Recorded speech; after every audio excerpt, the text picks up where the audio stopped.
We'll start the meeting at 6:01. Aaron, I was just advised that there was nobody that signed up for public commentary. Is there any member of the public present with us right now that might want to speak? No members from the public? All right, look, so we just saved 5 minutes right there on the agenda. How about that?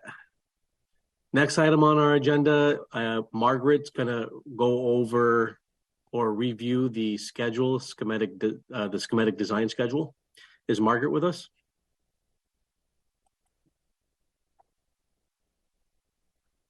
I'm here. Hey, sorry, I didn't realize my camera's off. No worries. Hey, everybody. I want to just, before we launch, I just want to introduce, I don't know if, Aaron, if you can promote him. Petros Davos has been helping me assemble the schematic design submission this week, and he's here. He is just mostly listening in tonight, but I just wanted you to see his face. So welcome. Very much happy to be here, guys. Thank you. And Ksenia is joining, but she has to join late, so it's all me for the first little while. So yeah. Hey, Erin. Sorry, I'm late. Hey. There she is. That's okay. We're just getting launched. So I would say I want to set the table again about a little bit about the schedule, and then sort of head into these two votes that we need to take. So first, let me show you. I've done a schedule which is really kind of more focused on the overall project. You know, we've been very granular, I would say, or very detailed recently, kind of trying to get to this moment. But I wanted to sort of step back and take a look at the big picture. So this actually takes us back to the schedule for the overall project. And I wanted you all to see this because it's actually it's part of the Finance Committee presentation tomorrow night. So I wanted you to see it. So, you know, we're we're here in April, about to make the submission on April 27th. The MSBA board will vote on it in June 21st. In the meantime, the architects are going to be getting launched on the bid documents, creating what are called the construction documents, or CDs, that will be bid in the summer, and then the demolition project would go forward in the fall. This is all, you know, subject to City Council and MSBA approval. And then on the building project, they would be launching into this sort of more detailed design period with a plan to bid the building and the site, the final site work, in the wintertime. And then here's the construction period ending in August of 2025. So part of why this is important is that one of the things you're going to hear the mayor and Rory talking about tomorrow night is the difference between the kind of temporary financing tools that are often used during the period through the end of construction, and then the permanent financing, which occurs when the project is completely done and closed out. So this is the background for that. We can come back to it if you want. I will, just before I take this down, does anybody have any questions about that? Not seeing any hands. No. Mark Lubold. Mark Lubold. No, I'm all set. I hit it by mistake. Just kidding. Sorry. Okay. Just want to see how fast I could do it. No, I'm all yeah. You're allowed two of those. two mistaken raised hands. Okay, I'm going to take that down, and I'm going to just sort of look back at the agenda. So again, schematic design submission, as well as the design bid build decision. So I'm going to actually take them in the reverse order that they're on the agenda, because I think that when you are voting on the submission, you are actually voting on this decision about design bid build. So I think from a process perspective, it might be better to do this before. We've talked about this quite a bit, but I'm going to pull up a very quick presentation, which I shared on Saturday. If people had a chance to look at it. Oops, wrong button. Okay, here we go. So I'm going to go through this fairly quickly, but as a reminder, I think Mount Vernon Group came to this group with a proposal to use Chapter 149 for several reasons. And just to recap them, because I was looking back at the notes from our previous meeting earlier today, the big ones were, in general, the design bid build is thought to be cheaper because there's more kind of aggressive competition in that market. I guess I would say it tends to work well for projects that are relatively simple, which this one is, in the sense that the building isn't occupied, the site isn't occupied, therefore the contractor doesn't need to do work with the city to sort of develop complicated or complex phasing. And I think also in this case, there's a feeling that the market's gotten a little crazy, and it's kind of really important to get the best price. So I'm just going to quickly, if I can, turn the pages of this presentation. I do this easily. Here we go. Okay, so I think there's only about 10 slides, so this should be quick. So just again, the recap. So the project delivery, what's called so-called project delivery, is what's on the table. Chapter 149 is design bid build. 149A is construction management at risk.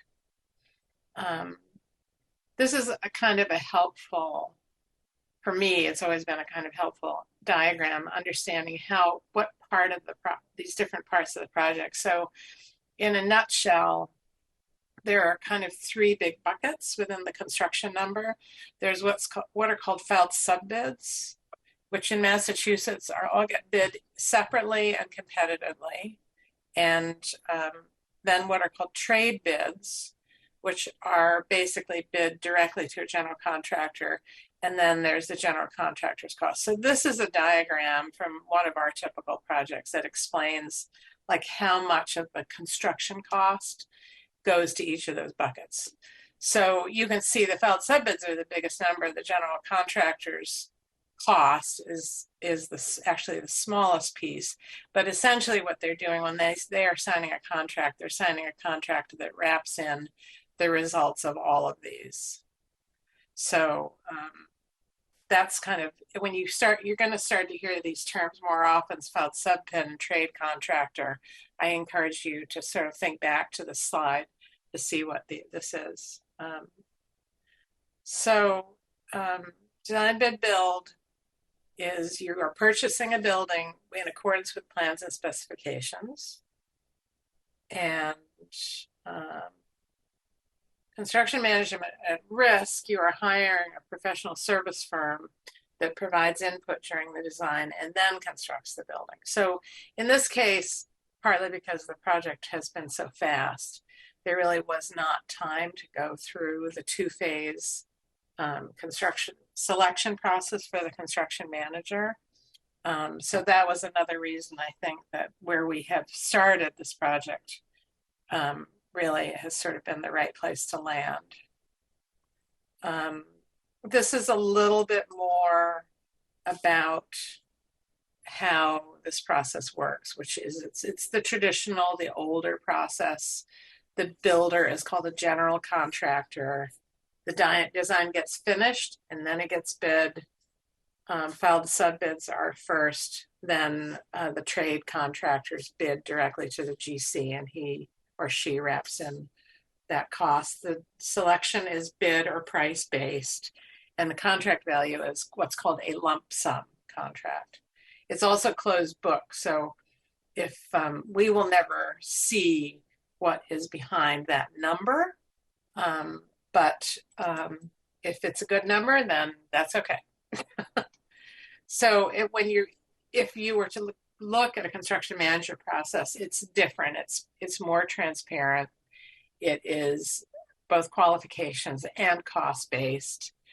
The CM would typically, if you went down this road, provide pre-construction services and participate in the pre-qualification of the filed sub-bidders. This is a process we'll lead, but we will do it with the architects rather than with the construction manager involved. It's often used when there are complex conditions like multiple early bid packages, and the contract value for this kind of contract is called a guaranteed maximum price. And then, as I said, it's open book, so you get to actually see.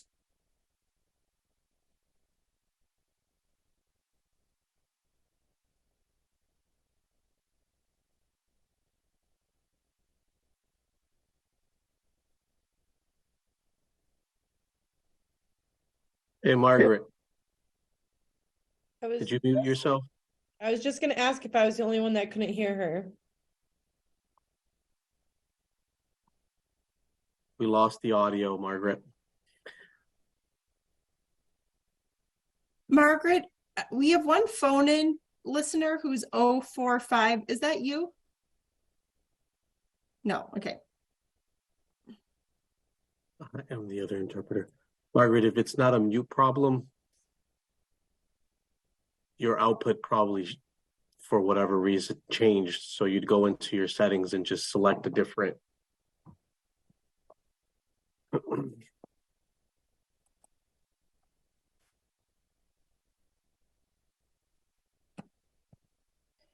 While Margaret's trying to figure that out, Erin Limbo. I assigned Margaret as an interpreter instead of Mari. Okay. Sorry, can you hear? Margaret, can you talk? Yeah. There Okay. you are. Sorry. She had just cut out. Go for it, Margaret. Wow, I'm Sorry. not the right person to assign as an interpreter. Yes. Really We not sorry. hired you for your Spanish language skills. We hired you for your Okay. architecture So, expertise. Did Sorry. you hear anything I said about that slide? Yeah, we just lost like 5 Not that seconds. slide, no.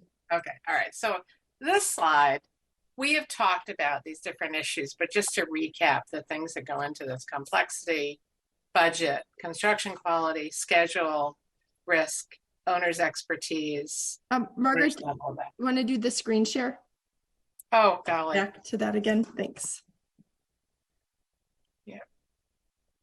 Okay, back where we started.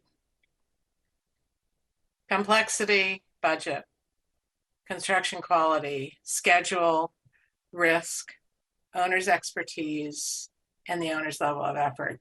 So there's pros and cons here. Again, I think the ones that have risen to the top for this project are budget, schedule, and complexity, i.e. it's a pretty simple project. The budget is everything here, and the schedule, actually in this case, the design bid build process is going to allow us to move faster in a construction cost climate that's escalating. So I'd say those are the big reasons for why the committee has leaned in this direction. So, the pros of design bid build, it's simpler and there's a lower base contract cost. The cons, just so you know, it tends to be a little more contentious, but we've got an excellent team on board to manage that. For the construction manager, I would say the pros are that it's a more of a qualifications-based selection, a team atmosphere, and the CM really assumes risk for the project, more risk for the project cost and schedule. But it does take time in this case, which we've sort of compressed in an effort to get out ahead of escalation. So I'm going to actually not spend a lot of time on these. I will just tell you that there is a lot of disagreement in the world of construction managers and general contractors about the pros and cons. Right now, the market has swung very hard in the direction of design, bid, build. I would say 5 years ago, most of the projects that were moving forward using the MSBA funded projects using construction management at risk. But you're not the only community to see the value of some upfront cost savings on a project like this because of how much construction cost has escalated. This is a little bit of a comparison that shows, here's the construction management at risk. What do you call this? Kind of a chart. And here's the hard bid. And so, you know, the difference between the two that you can kind of see is what is the change order number? Because on the CM side, a CM contract, there's an established contingency, which the general construction manager can use with permission, but it kind of caps the cost of the project. On the hard bid side, or design bid build side, we have a value for construction change orders in the budget, but we don't know what it is. The good news is, because of the decision to use a model school approach to the design, the model school, Mount Vernon Group, has shared their numbers with me that definitely suggests that because the model school has been built a couple times, their change order value is lower than it would typically be for a project that was sort of a brand new design. So that's my very, very fast recap of a bunch of things, pulling together a bunch of threads that we've talked about in previous meetings. The MSBA does ask that the committee take a formal vote to say that you are choosing design bid build, which I think is the committee's intention. So I really just wanted to pull together the thread of these things we had talked about previously and ask if you could take a vote on what seems to be the instinctual decision based on Mount Vernon Group's approach to use design bid build. Okay. Does anybody have any questions for Margaret or discussion that they want to dive into about the differences, any concerns? And if not, then I would certainly entertain a motion, whoever wants to make one in whichever direction they favor. I'll make a motion that we use chapter 149 for this project. I'll second that. And just to clarify, chapter 149 is design bid build. That's correct. Thank you. Any discussion on the motion? Feel free to raise your hand virtually, physically. Seeing none? Oh, all those in, Mr. Tallman, are you just prepared to vote? Or did you I'm have just getting ready to vote, yeah. Okay, just wanted to make sure. Okay, so all those in favor, please raise your hand. Keep it up for a moment so Miss Linville can get a count. It's actually way easier. Can I just call people's name and then they tell me yes or no? Sure, if you Okay. want to. Anya? Yes. Okay. Camelia? She's a yes. Yes. David, I don't think is here yet. Is that correct? Okay. I don't see him. Jackie? Yes. Okay. Jamie? Yes. I don't think Jessica or Kathy or Kenya are here yet. Is that correct? I just got a text from Jess Perella saying, yes, I'm here. Oh, she just said vote yes in favor. Yes. Okay, I'll promote her. Thank you, Jessica. You're the best. Mark? Thanks, Jess. Yes. Peter? Yes. Raina?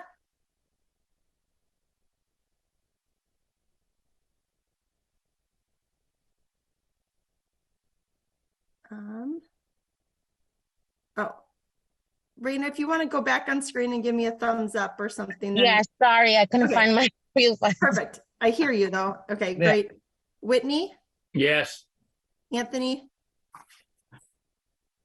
Yes. Aaron, Yes.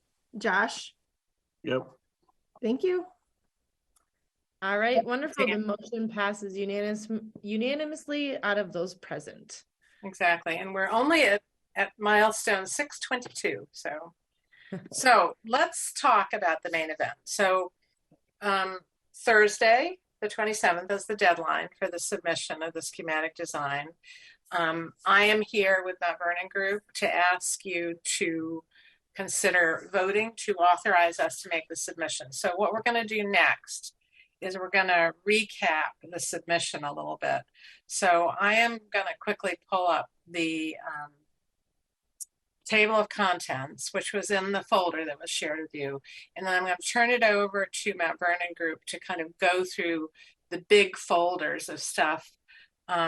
Much of this you have seen before, but I'm just going to ask them to do a little bit of a recap once we look at the agenda, the table of contents. So if you've looked at this document, you know that the first component of it is the DESE submission, Department of Elementary and Secondary Education, which is the group that oversees and governs the special education approach. Then there's a whole chunk of stuff that is, I would call it, if I have one word, it's a project description. So there's a bunch of different pieces of it, which I think Mount Vernon Group will sort of summarize. It includes documenting the existing conditions, documenting all sorts of pieces. For instance, it's as granular as having room data sheets that describe room by room. So for those of you that had a chance to look at it, you are aware that it's very detailed. The next, and then there's a bunch of information about, some of which is coming from me, on reimbursement rates, budgets, the estimates are in there. Then there is something called the Schematic Design Project Manual, which is really the specifications that the estimators use to estimate. And then there's a big folder with design drawings. Then there's a bunch of appendix pieces. And I think this goes on and on and on. Appendix design presentations. There's literally part of what we attach is a record of every single meeting and presentation you've had, which Petros has been helping me assemble. So thank you again, Petros. That was, just so you know, you've had 28 building committee meetings since you started. And there is a certification that the mayor and the superintendent sign. That's a sort of list of all of those. We are not going to spend any time on that because that's in the rearview mirror. I'm going to take this down and I'm going to turn this over to Mount Vernon Group just to kind of give a recap of what's in your documents, and then I'll give a quick recap of what's in mine. Okay, thank you, Margaret. You pretty much covered everything. So, as Margaret mentioned, the MSBA puts together Module 4 requirements for schematic designs. These are the same requirements for every project that they review. So your project's no different. You may have seen this in previous submissions on past desires, if you will. So the first one's the DESE submission, Department of Elementary and Secondary Education. They're looking at the spaces, special education in, primarily, and everything that goes along with that. They want to make sure that your special education program is inclusive in your school. They're not secluded into one area. The floor plans, the space summary has the allotted, for example, and I'm going to share my screen if you don't mind. So I've got a kind of a brief while we're talking. I'll show you how that kind of puts together. So you've seen the table of contents. This will give you the bigger picture. So with the special education delivery methodology and the floor plans and space summary, DESE wants to review that to make sure it's all inclusive, right? Your Special education spaces are scattered throughout the building. The adjacencies for support spaces are there. It's an inclusive plan, if you will, and it's not relegated to one little corner of the building. When you get into the schematic design binder, as Margaret mentioned, you look at the table of contents, there are a number of program narratives, and it's description of the building, the final design, the aesthetics, the security and access, code analysis, utility analysis, all of the existing conditions that would relate to geotechnical, environmental, traffic studies, etc. The building system descriptions for this model school, which would include the mechanical, electrical, technical aspects of what's going in your building and how they're going to be used.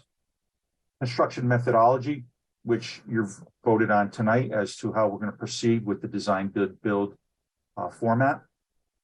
It's going to include all of your project budgets, right? What your total project budget is, the estimates from both the designer and the OPM's independent estimators, value engineering items that were being suggested, alternates that would be included in the project, local actions and approvals. So tonight's vote to submit will be included in that, along with the signed copy.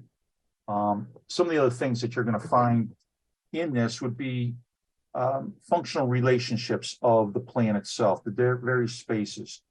The space summary template, which we went through with the educational advisory groups and this group, defines all the spaces with the appropriate square footage and show how we're meeting, even in the model school, meeting your educational program and MSBA's kind of design for classrooms. For example, they say your classroom should be upwards of about 950 square feet. Ours are around 925 and change.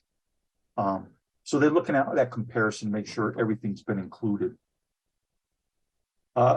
Building massing studies. They want to see how this building's going to sit on the site in the surrounding area. We're not building some 20-story high-rise for a school where it's going to be obtrusive to the community. They want to see that that's been thought out and well laid out. And given the fact that we have a residential area and neighborhood, you want to make sure your school fits in accordingly. ADA compliance, etc. One of the things Margaret had mentioned was room data sheet. So every room in the school includes a data sheet. It's going to show the fixed furniture, casework, electrical. It describes the lighting and HVAC system. It's going to show a sample of the furniture layout. So what MSBA is looking for is to make sure that the design team has thought this out in conjunction with, for example, the education group that we reviewed it with and the committees, that it does work. The anticipated budgets, reimbursement rates, et cetera, are included in this, et cetera. Then we get on to the schematic design project manual. So the two items are going to be the outline specifications. Not the full spec, but it's the outline of everything that's going in there as part of the project. Gives you an example of the materials and equipment, proprietary items. We're going to be working with Whitney. One of the things that we're considering is the building management system, but we'll work to make sure that if there are proprietary items, they will be included and voted on by this committee to make sure that these are things that we will not have a variation from. So with the bid rules for Massachusetts procurement rules, we need to provide 3 equal options for materials and equipment. But if the district, for example, says we use this particular security system in all our schools, we can indicate that to be a proprietary item so we get the same system so it's compatible with everything that the district uses. We'll bring that to this committee and have it voted upon. The schematic design drawings will include the site survey, site development plans, landscape plans, floor plans and elevations, building room data sheets, and some interior elevations to show typical spaces such as the classroom and corridors. And then lastly, the appendix. PSR review comments and responses. So we're going to remove that. It's not included in our submission, but what is included is our pre-schematic design MSBA review. So we got our comments maybe a week and a half ago. We're looking to finish those up in the next day or so to include in this submission. They were actually very minor. They're usually typically just clarifications on how they're interpreting our submission. So we'll include all that in this submission as well. And then there's a preliminary furniture budget and technology budget, which will include a general understanding of all the furniture that's going to be required, as well as the technology, the building committee meeting minutes, as well as some of the meeting minutes that we developed for our board meeting with the mayor, DPW, police department, fire department, building, etc., and then all the presentations. So this binder is typically going to include several hundred pages of two-sided documents. It's about 4 inches thick. The district will get a copy, MSBA will get a copy, Margaret and her staff will get a copy, as will we. And it's We will big. also put up, we will also put all these documents in a folder for the district to review and pass along, as well as the community. Any questions? Well, and Chris is promising to change the name of the project to Peck Middle School before he submits it. Yes, sorry, Green Meadow. We do the same thing for all our projects. As I said, MSBA does have a requirement that, yes, the title will be changed. Thank you. And you have to delete Colliers. Exactly. One slide that gets inserted. It's okay. Any I've done it questions on the myself. submission? Yeah. Curious question. At some point in time, can this committee discuss whether or not the name of the building is still going to be Peck Middle School? Absolutely. Yeah. Mhm. I guess we would look for the mayor's lead on that, but just curious. Yeah, we've had on some past projects, we've actually had it be Let's a get community- the vote authorization first. Let's okay. All right. one thing at a time. One thing at a time. I All right, was we'll just curious, put that one on the parking lot. It's a good one. on the back burner for now. All right, are you guys all set, or did you have more to present, Margaret? I don't Well- want to jeopardize votes. I want to sort of pause and ask if anybody has any questions about the material that's on the Mount Vernon side, and then I'm going to share a little more detail about a couple of the documents that are on my side to create. I'm looking for hands. I want to actually give a gold star to Raina, who I know looked at some of these documents because she caught something that we've been able to fix. So thank you, Raina. Well done. Okay, so I'm not seeing any hands, so I'm going to share a couple documents. So the first one is this bear, which the MSBA refers to as the total project budget. Now, in last week's meeting, I really broke this document down and sort of explained what was behind it. So I'm not going to recap that. I just want to sort of show it to you and tell you that this document, which is big and goes on for 2 pages, is where all of the MSBA calculation comes from that results in what we talked about last week. So, you know, this here is kind of the bottom line, which is the total project budget that we're submitting. And it's sort of stated several times in the submission, a couple different places, is that number we talked about last week. And, you know, we've talked about the city's share being approximately $40 million.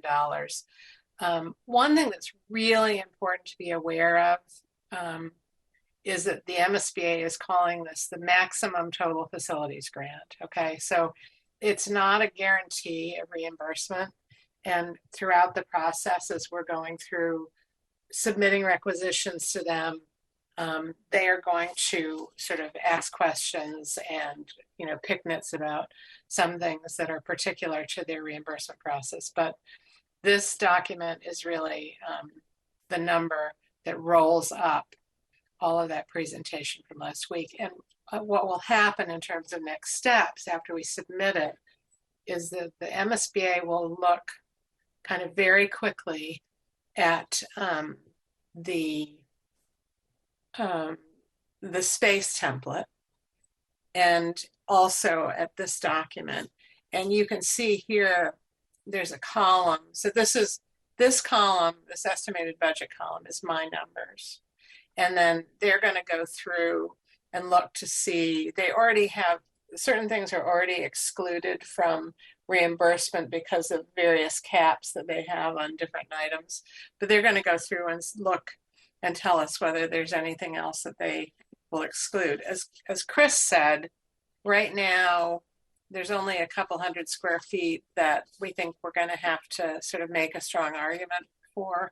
I actually had a conversation with the MSBA yesterday to confirm my understanding of that. So I think that if they're going to exclude any square footage, it's going to be a very, very small amount. So I'm comfortable telling you that I think this can stand for the project, but it's long, it's complicated, and what happens is once they have reviewed the space summary, they have what's called a project scope and budget meeting, which will involve the city and district leadership on the project. And they will go through and say, this is what we're going to fund and this is what we aren't. And then this document gets attached to the funding agreement. So it's a very sort of central piece of the project documents. The other thing, I really only want to touch on one other thing, which is we, in our role, we provide some documents. One of them I'm not going to get into, which is sort of a communications protocol about who gets what communications on the design and construction OPM team. But this thing I think is kind of useful. This is a format that I've developed that talks a little bit about how the project has been, who's been responsible for what so far and who will be responsible for what going forward. So you can see, you know, this is your zone. I would say you're sort of smack in the middle between the leadership of the city and the district and the team, the contractor, OPM, and designer who are sort of creating stuff. And so a lot of stuff flows through the building committee. If I scroll down to the next part of the project, which is detailed design and construction, essentially what we're going to do is the OPM is going to provide monthly reporting to the committee, which we'll review in committee. And then there's a bunch of different pieces that get signed off by this committee. Here's this proprietary procurement approval that Chris was talking about earlier. There are submissions to the MSBA, and then during construction, there's a very detailed process. There'll be a weekly construction meeting of the contractor, probably Whitney as a representative of the owner, and others that will kind of manage the flow of all this stuff, and then we'll be coming to you monthly with a presentation. And then here down at the bottom is all the different sort of bits of sort of daily, weekly, and monthly administration that happen. So I'm not going to spend a lot of more time on that other than to say it is in that packet if you want to look at it. And this is my recommendation. It's not fixed in stone. It's really just to demonstrate to the MSBA that we have an approach to this. This is based on how the city is currently managing the accelerated repair projects in terms of the approval sequence. Okay, so I'm going to stop talking, and I see Mark has his hand up. Yeah, I just had a quick question on the budget. What's the negative, like 2 million at the bottom of the? Let me look here.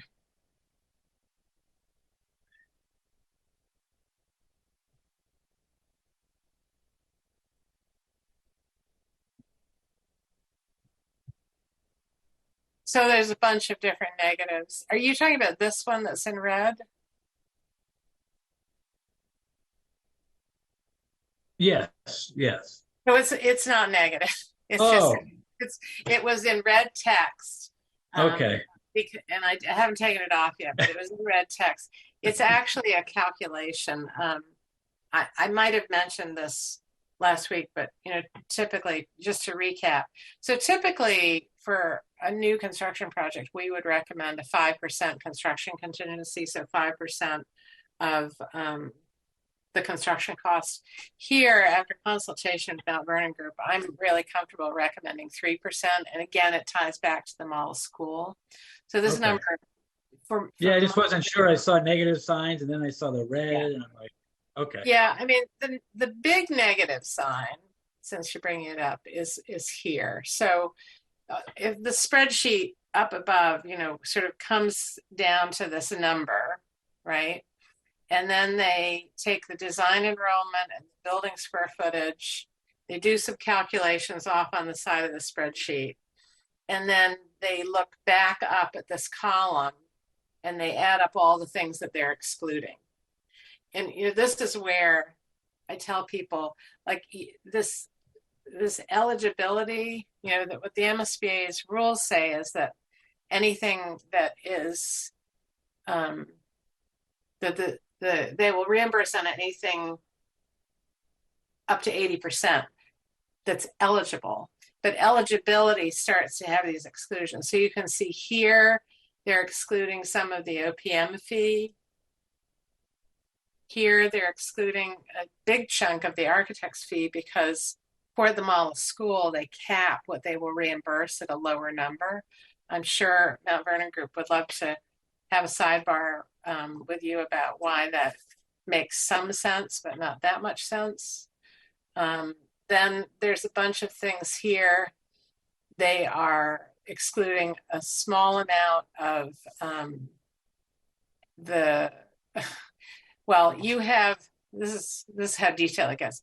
So right here, there's about $300,000 of what's called vinyl asbestos tile in the existing PEC building, and they will not reimburse on vinyl asbestos tile. So I've put this number in because I know they're going to exclude it, and then they take that $300,000 and they add all the markups to it, right? And then that ends up getting rolled into a number that also includes the amount here. This is the biggest number that you're over the construction cap. So that's where the really big exclusion comes from, is that the cap right now is at, trying to remember, it's 393, it's $400 and change. And you're actually, this building right now, prior to bidding, is at 664. So that's the really big number. And so here it is, they're taking out the number that they're excluding, and then they're doing the 80% calculation on what's left. And that's why this eligibility thing is super confusing to people, and it's not applied equally to everything. For instance, they're going to, if you look at the furnitures, fixtures, and equipment and the technology, they're gonna probably reimburse 75% of those numbers because they have, each of those things has a different cap. So I apologize that it's so confusing, but it all rolls up to them coming up with their estimated grant. Then they do a calculation of construction contingency and owner's contingency. Owner's contingency being the soft contingency, right? And that's how they get to the total of what they'll reimburse. So that was probably a longer answer than you wanted, Mark. No, it's all good. Good info. Okay. So that ends the presentation of what is in the schematic design folder for your consideration. Is there specific vote language for this piece that you're looking for, or not specific? I think it's really pretty simple. The certification form asks that you authorize the consultant team to make the submission on behalf of the city and the district. Okay, Mr. Anderson or Mr. Collmore? Thank you, Mr. Anderson. This budget, is this also going to be evidenced as your presentation tomorrow night at the finance subcommittee? The presentation we've put together to the finance subcommittee is really focused on the funding side of this, the city's funding side. We can certainly make it available to. No, I'm not advocating for that, but I was wondering, are you planning on presenting the budget that you just showed us to? Yes, in an abbreviated fashion. I'm not planning to walk through that form, but yes. So my question then is that what is not evident here is the net reimbursement rate based on the best case projections of the figures that you have presented here. Well, that question will be asked tomorrow. Yeah. Well, so, again, in this spreadsheet, the MSBA will make me take this out, by the way, but we've basically, it's my belief based on this calculation that the city share is about $40 million, and that's what is going to be presented. That's what Rory's funding projection is based on. I do anticipate that we're going to get a question about this, and I'm going to actually share something which perhaps explains. Give me 1 minute.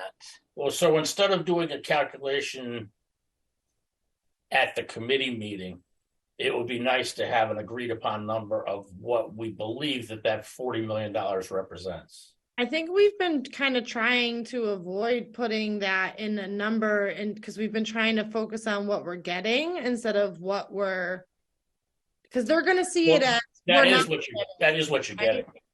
Right. Well, but we're getting $45 million as opposed to only getting this percentage. And if we put the percentage out there in a figure, they're going to focus on, we're not getting here, we're only getting here. So Margaret had just been talking about trying to flip the way we present it as, instead of a percentage, we're getting 45 million, but if you feel like, I'm sure they're going to ask too, Whitney, so we should certainly know it. And yeah, you should just know. You don't have to present the number, but someone needs to know it. Yeah, I mean, we know it. It's like 45%, right?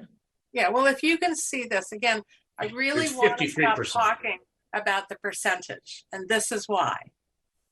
If you look at these, every single one of these line items is reimbursed a different percentage based on the caps.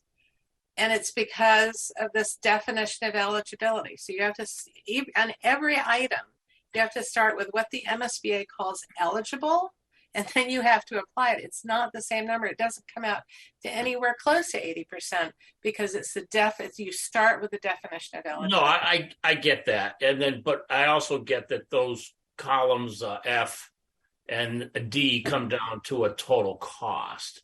Yeah. And based on the proportion of F to D, then you are given a reimbursement percentage. And I would just strongly suggest that should it be so inquired tomorrow, that number would be clearly understood, which would be an average of all G's. It's not an average because the numbers aren't the same. Well, you got a bottom line there. So what that bottom 54%, right? There you go. There you go. Which is in the presentation. Okay. But this is why you can't reduce it. And I will say this to the finance committee tomorrow night. This is why you can't reduce it to a single number, because it's far from a simple calculation.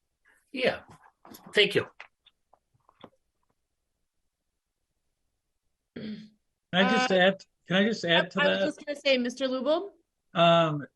Why not just present this spreadsheet, which in my estimation educates exactly what the eligibility is and what we're getting. There's just this misnomer out there that it's 80%, it's 80%, it's 80%, but people don't want to really dive into the numbers. And there they are.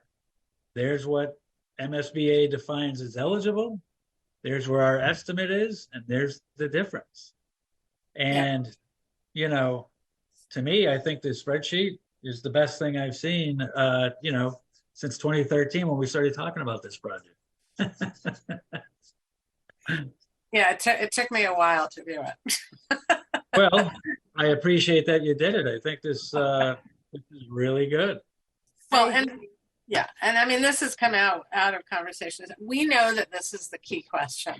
I'm glad to hear this positive feedback about this because I feel like I think it's very desirable to want to reduce this to a really good talking point. But as Aaron said, and I have been saying, I think you're way better in the community to talk about getting $46 million than to talk about 54%. Because when you talk about 54%, it's like, well, why isn't it more? Well, that's a very complicated answer. So that's my perspective, is that people need to know what's behind these numbers, but you should be looking at what you're getting and not saying, why isn't it more? Because the way the MSBA process is pretty fixed and pretty well defined and not subject to a lot of political pressure, because that was tried in the last round. I do agree with Mark. It would probably be good to have the slide on hand to show them when this conversation comes up, because we know it will. Yeah, it will. But all right, so on the schematic design submission, is there any further conversation or discussion that needs to happen? If not, I will entertain a motion that the school building committee approves our designer and OPM and management to submit the schematic design package to the MSBA. I'll second. Well, I can't make the motion, so someone has to make the Oh, motion. I thought you made the motion. No, I said if not, I would entertain a motion. Okay. I'll make the motion. Thank you, Mr. Lubold. Mr. Tallman seconds. I'll second. Any further discussion? Any questions? Any concerns? Seeing no. Yes, Wendy. Hi, I wanted to suggest fine-tuning the response to the question about why the MSBA doesn't give us more. It probably would be a good idea to have a really exercised response to that question. Thank you very much for the feedback. Okay, everybody, on the motion, Erin, did you want a roll call? Ms. Linville? Yeah, Okay. I would prefer that. Okay. Thank you. Anya, Yes. Camelia, Yes. Jackie, Yes. Jamie, Yes. Jessica. Feel free to text me, Jessica, if that's better. Kathy, Yes. Mark, Yes. Jessica, give you a thumbs up in the chat. oh, perfect. Thank you. Okay, Peter, Yes. Rena, Yes. Whitney, Yes. Anthony, Yes. Erin, Yes. Josh. Yes. Okay, that would be 13 for yes. Am I missing any members that joined late? And So there's 2 absent, is that right? Kenya, David, and Deborah. And we have 16 total, so 16 minus 3 is 13. All right, great. Thank you all so much. Thank you all very much. I mean, this is a really major milestone. And were we all together, I would suggest popping a bottle of champagne. But since we're not, I'm just going to go back to I think we want to give a couple of next steps about, so the City Council Finance Committee meeting presentation is tomorrow night. Thank you for the helpful feedback. Peter Tallman, can I ask, do you think that calculation I showed would be helpful for the discussion? Because we can add it to the slide deck. Yeah, I think it definitely would be, but I agree with Aaron. I think we got to emphasize what the what we're getting from the state. You know, it definitely is important. But I think we'd have that slide because I'm sure everybody came before us before about the percentage and the reimbursement. So, Yeah. you know, showing that, and there's different averages, there's different percentages of It's all over reimbursement. the place. That's the way it is. That's the way they Yeah. do it, and that definitely would be advantageous to have that. There's the goalpost, Anthony. There's the goalpost. 30-yard penalty. Repeat second down.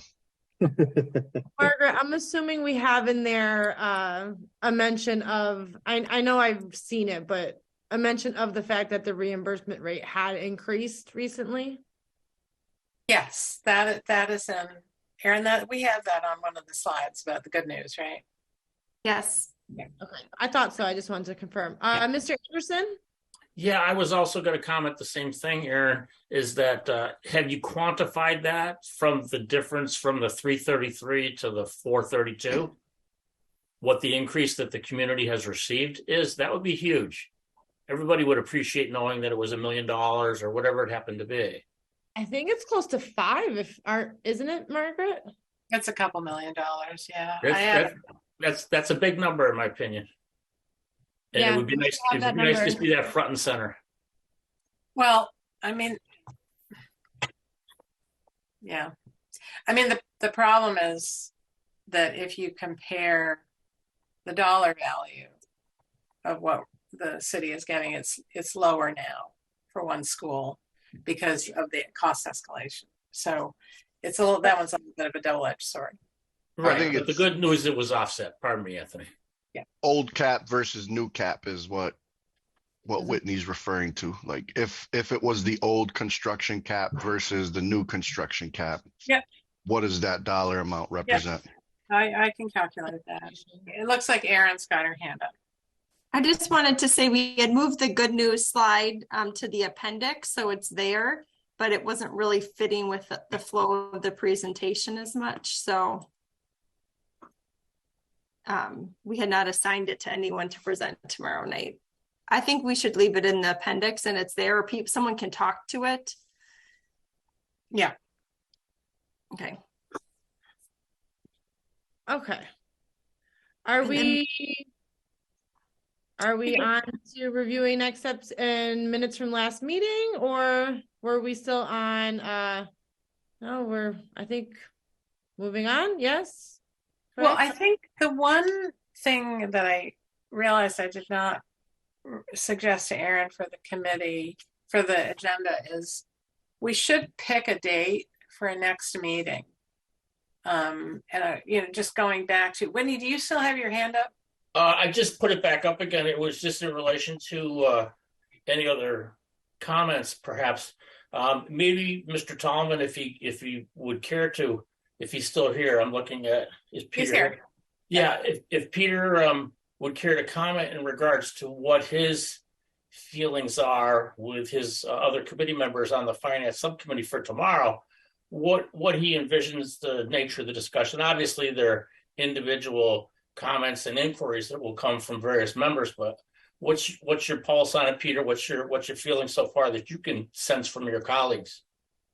Well, we have this as one of the items in the jacket tomorrow, but there's a few other transfers that we have to do. So Right. I've talked to our chairman, Joe McGivern, and basically it's going to be an introductory meeting. So just basically get some of the numbers. I don't know if it's going to be, if it's going to take all night or not, but hopefully we'll get some good feedback from a lot of my colleagues. There's definitely going to be a lot of questions, and I think before I talked to Aaron Linville about trying to get an idea of what people are asking.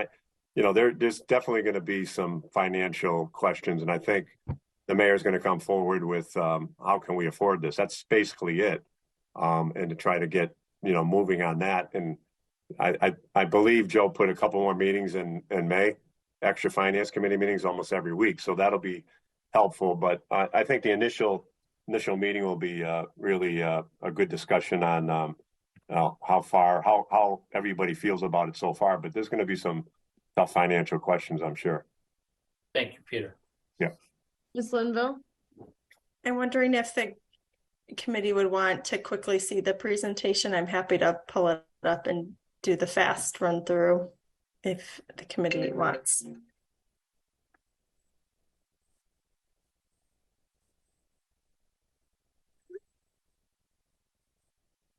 Does It anybody? looks I like think that we haven't seen, I think that'd be great. Okay.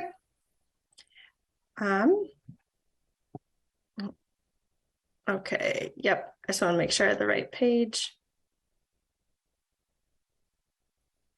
Are you seeing a PowerPoint presentation? Yeah. we are.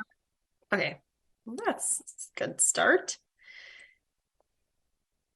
So we'll start with the rendering, and actually so people can see who was presenting each of them. Josh and Aaron are going to start us out with the agenda and introductions, and Josh will do the purpose of the meeting, and then Aaron's going to review the school building committee membership, and then we're going to do quick project team introductions. And then Mount Vernon group, the city councilors have been sent the 7-minute video about it. You guys all have it too. But then he'll reiterate on slides why a model school and why Mount Vernon group. And then we'll move on to estimated costs. This is Margaret to go over the total budget, the total costs, and explain the 2-bid package with estimated costs as well. And then summarize reimbursement, summarize that we would receive a $45.5 million grant and would be responsible for $40 million in costs. And then I'm not sure if right here would go the Margaret's detailed reimbursement thing or a little bit later, but then moving on to Rory, who's on the call right now. Thank you, Rory. To talk about how we can afford one school and talk about what the annual payment would be over the length of a 20, 25, or 30-year bond before any offsets. And then Rory will show this chart that shows, just so you all know, the existing debt service is this orangish color. The red color would be the projected debt service, and then the blue shows the space that you have to not exceed the recommended debt ceiling. And the assumptions in here are $40 million in new long-term debt for 30 years, first payment in fiscal year 27. You get the $500,000 annual offset from HPS for 30 years. And very cleverly, you get this $800,000 annual offset from cannabis host agreement for the first 5 years. So that's really helps bring down the cost. And then this assumes a 5.5% interest rate, which is conservative. So the blue shows that the city still has capacity to bond for other needs. And then possible revenue sources will iterate how HPS is helping. So through that $500,000 annually through the life of the bond, but then also how we're going to use ESSER funding to pay for some existing projects that the city has already approved so that the city won't need to borrow for those. And then and I will say, sorry, Anthony will talk about that page. And then Rory, with support from Josh, will talk about possible revenue sources. And then we'll move on to Margaret to talk about the proposed project schedule, some key dates here, with Josh to express what the benefits of this expedited schedule are. And then here's the exact vote language that they've received in advance. And then we'll move on to Chris from MVG. We'll go through the building design. Hey, Connor, I'm presenting. Can you be quiet? So the aerial view, the first floor. Connor, do you want to say hi? This is my 4-year-old. Second floor, front entrance, and then go to questions. So any feedback on that presentation? I want to say Margaret and Rory have been absolutely fantastic with putting it together, and Josh and Aaron and Anthony have really helped out. Or like not helped out, but led what that looks like too. Mr. Well, And Erin has kept us all organized and on task, which means it would not have happened without her. So we know she has that ability. Peter? Yeah, just to go back, Aaron, could you bring that back up to the members slide, please? If you could. Just to be transparent, because I think they had me down as a vice chairman of finance, and I am not. I was for 2 years, and Kevin Jordan is, so I don't want to get him a little bit upset and see my name up there as vice chair. To the, you know what I mean, Josh? This is why we do this. I'm telling you. I think it was on when we did it at the school. So that's I thought about it. I said, if that's up there for all the members, the building, yeah, I think it's the second or third page. Yeah, this page. You were listed as vice. Oh, you're not vice chair of the No, city? no, I'm not. I'm not. Sorry. So if you He get, that's was. okay. That's okay. I just don't want to get anybody saying that, you know, I just be transparent, be honest. That That I happens. was for 2 years, and maybe when I started it was, but Kevin Jordan's the vice chair right now.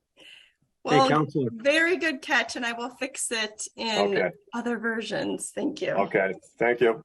Hey, Counselor, you think at tomorrow night's meeting, you know, as you engage in the discussions with member of the finance committee, that you think you can encourage a vote to take place tomorrow night?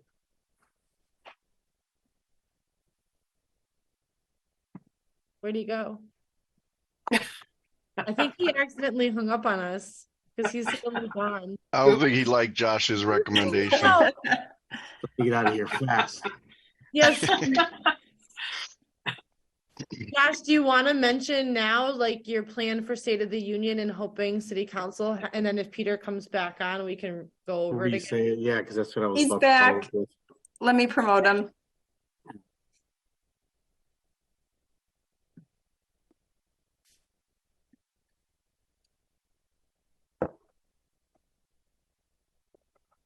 Okay, I got knocked out. That was my fault. I'm not There good he at this is. technology stuff. I heard the part about you encourage my colleagues, something like that. And as you engage in the conversation tomorrow night with the members of the committee, that we can get a vote to happen that night and not tabled, or you know what I mean? Because we're planned. So you have your council meeting May 16, which is the day just before the start of your council meeting. I called for the special meeting so I can deliver the state of the city and present the FY24 budget. Right. And then that meeting night, ideally, assuming your meeting tomorrow is successful, that would be an item on the agenda for that evening. We have a meeting the second also, right? May 2nd? Full council Nope. meeting? I think, Joe won't be there.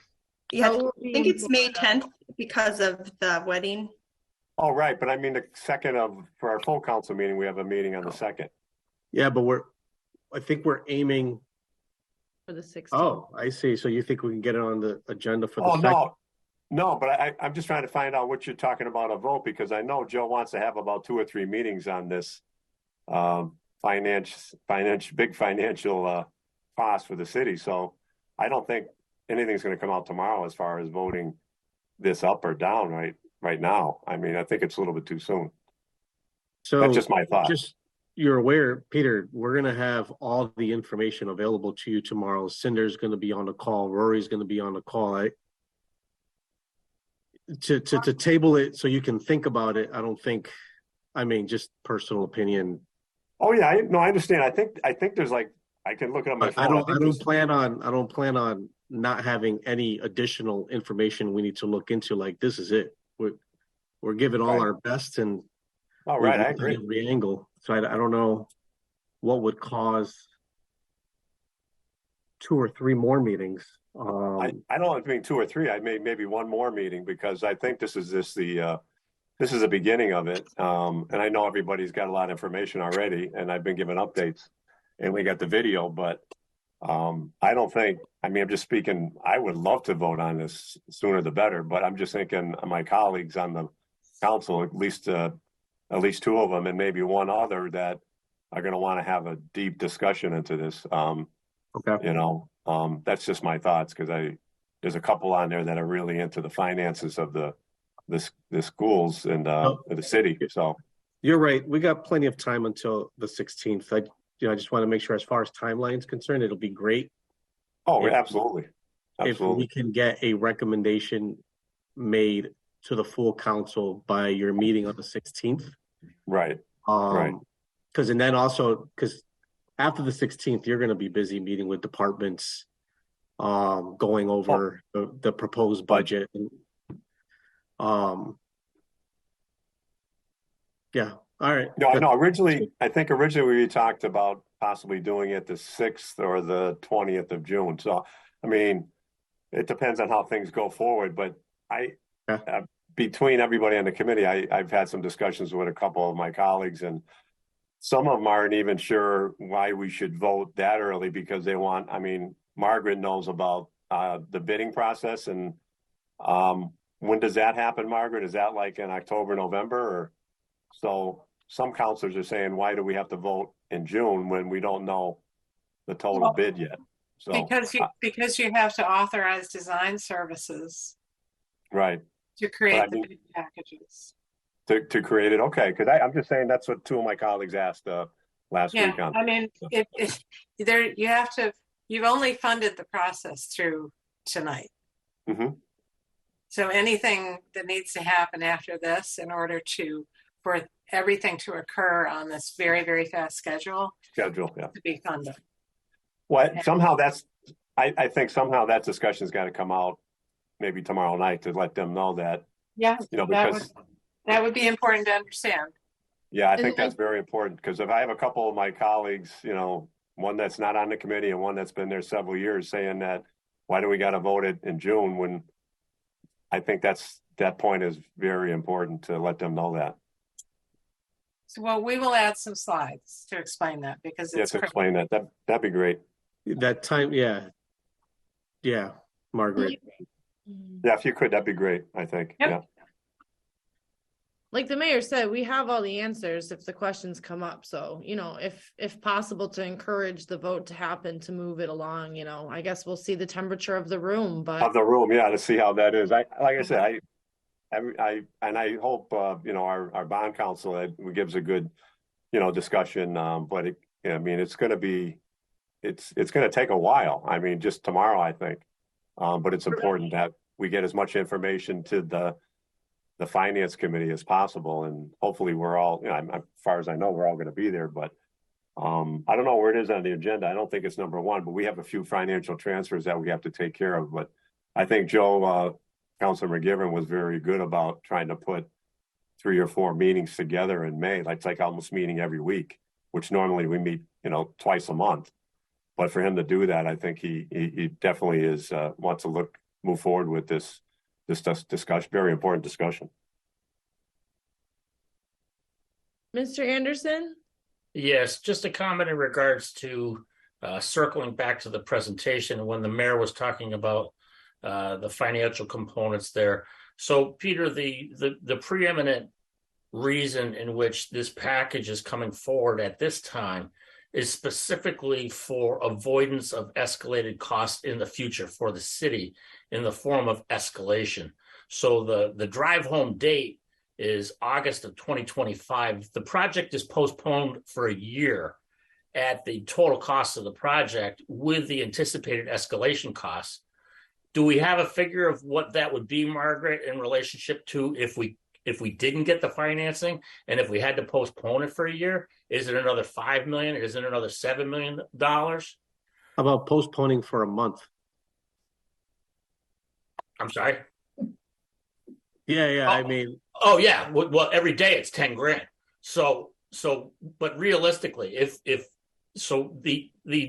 reason for the concern, in my understanding, Peter, is that and not holding off a vote until September or whenever the general bids come in, is that we need to preempt the entire schedule for the August 2025 deadline by looking at not only a designer appropriation, which is quite manageable, but actually taking Peck down and allowing the construction schedule to advance from the standpoint of achieving that end goal. If we can't achieve that end goal and we have to postpone it by a year because nobody really wants to go into a building halfway through, it's not very feasible, then that cost is very tangible. And that tangible cost is what is driving the decision now. So with all the information that's placed before the council and the subcommittee for consideration, that is the reason for the, I wouldn't say expediency, but the necessity to logically conclude this matter of business at hand. So that's why we can't postpone it until September, October, because we need to tear the school down in order to meet the schedule that allows for the occupancy in August of 2025. So, and there is a tangible cost. So I think we should be, able to identify the costs of not being able to adhere to the schedule and what that actual number is. Are we able to pull that number together, Margaret? Well, it's much more structural than that. It's much more fundamental. This submission we're making is to get the MSBA agree to fund their share. Right. You have to approve your share before they will reimburse anything. So I don't believe this has ever happened for this reason, which is if you decide that you're going to delay your authorization, they don't own any part of the reimbursement for any work that you have to do to get to the bid period. I mean, it's structural to the process that typically the designers would not proceed until the city had taken their vote, because otherwise you're at risk for having to pay 100% of their services. So I think there's a fundamental misunderstanding that has perhaps been created by this, the amount of time we focused on this early package. It's not in the city's, it's not in the rules of the game, let me say, of the MSBA, that you not take a vote before the design of the next phase proceeds, because otherwise you're at risk. So you can do the calculations. I mean, you can delay. You actually you have 120 days from the date that the MSBA votes to fund your share of the project. But then that's it. Game over. Start over. Yeah, but you won't hit your deadline if you wait 120 days. But I'm saying that's less of an issue. You won't hit your deadline. So what? So what is $5 to $7 million?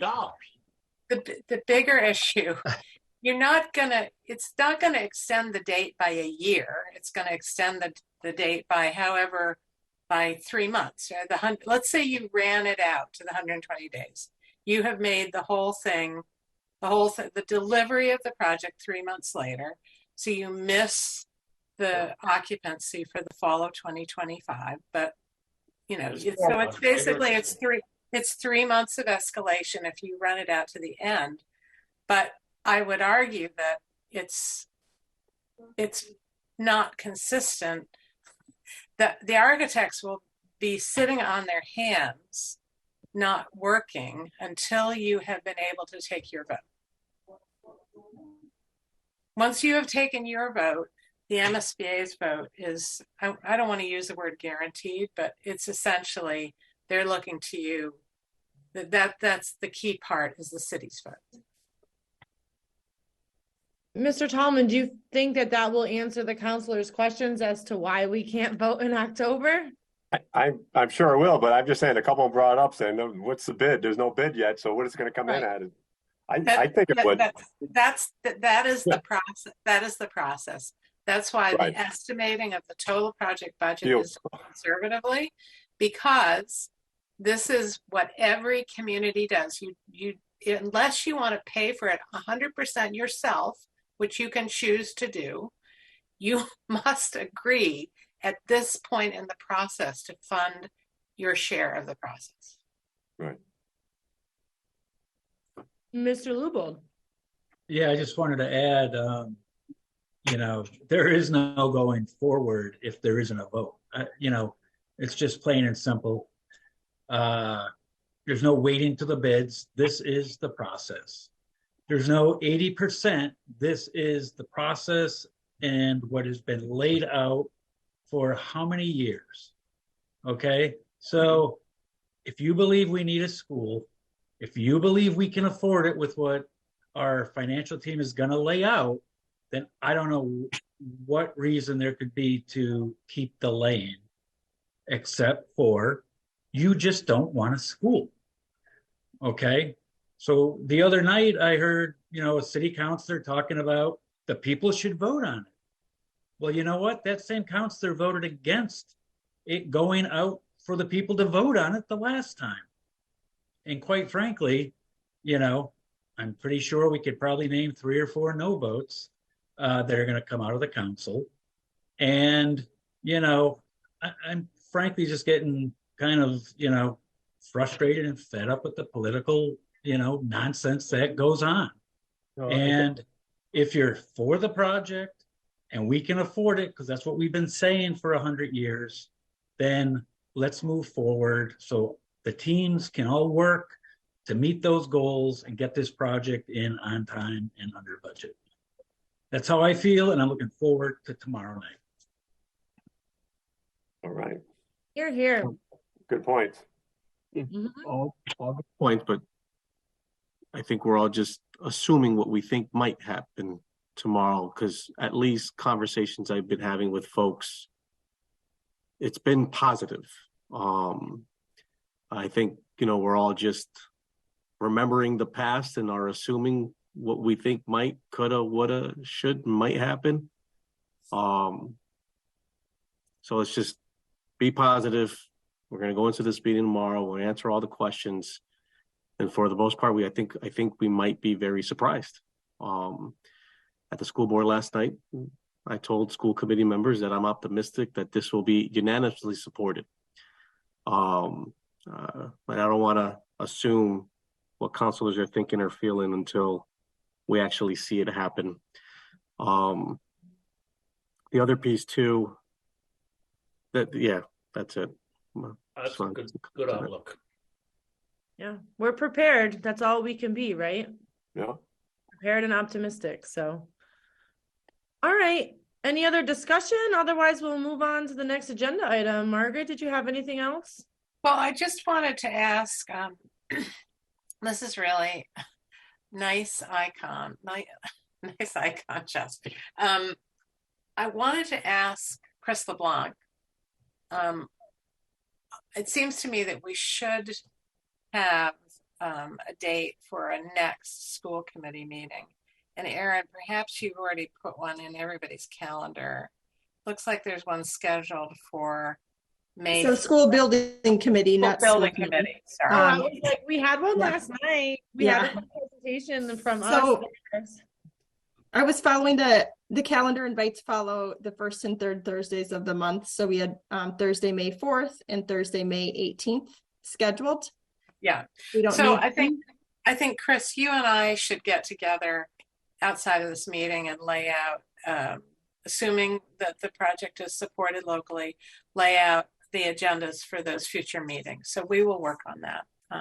Between so May 4th, like there wouldn't be any official vote before May 4th though, for sure. So just so you know, I don't know if there's anything for us to do May 4th or not.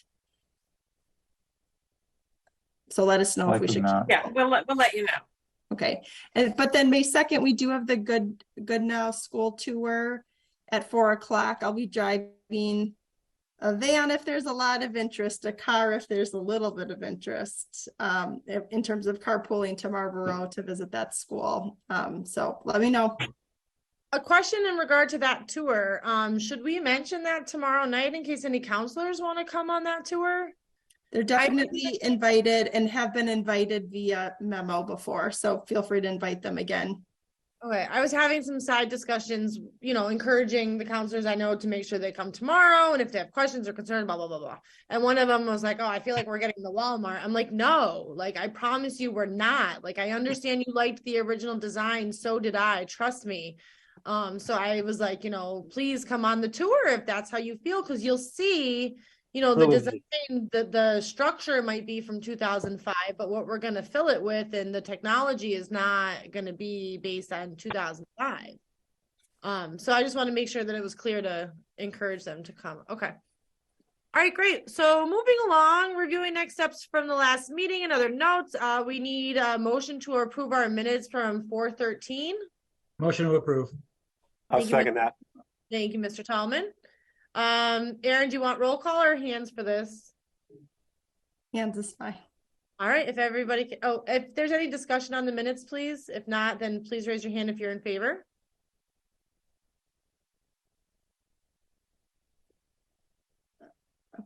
Okay, I think I'm good. It appears to be unanimous on the minutes. I believe you are correct. Thank you so much. All right, so keep a hold in your calendars for May 2nd. Miss Linville and Margaret will be convening and will let us know if we definitely need to meet or not. A secondary date will be May 18th. Again, tomorrow's finance. Hopefully May 16th is the mayor's goal to get the full committee to sign off on this after his city address. So we will see how all this turns out, but I just can't thank you all enough for all of your hard work this far into the project. I keep getting emotional. Like, we're so close, right? And like Mark said, if you support it, let's do it. And if not, then I don't even know where we'll go as a city from here. But I can't thank you all enough for your time. As a school committee member, it really, really means a lot. So thank you all. And if we don't have anything further to discuss, I'll entertain a motion to adjourn. Motion to adjourn. Second. Tallman on the motion, Lubbold for the second. Any further discussion? Seeing none, all those in favor, please raise your hands. Aye. All right, keep them up for a second for Aaron to count, but we will officially adjourn at 7:28. Thank you all so much and enjoy the rest of your night. And we'll see you tomorrow. I believe you can join via Zoom if need be. That's at 6:30. 6:30. 6:30. Have a great night. Have a good night.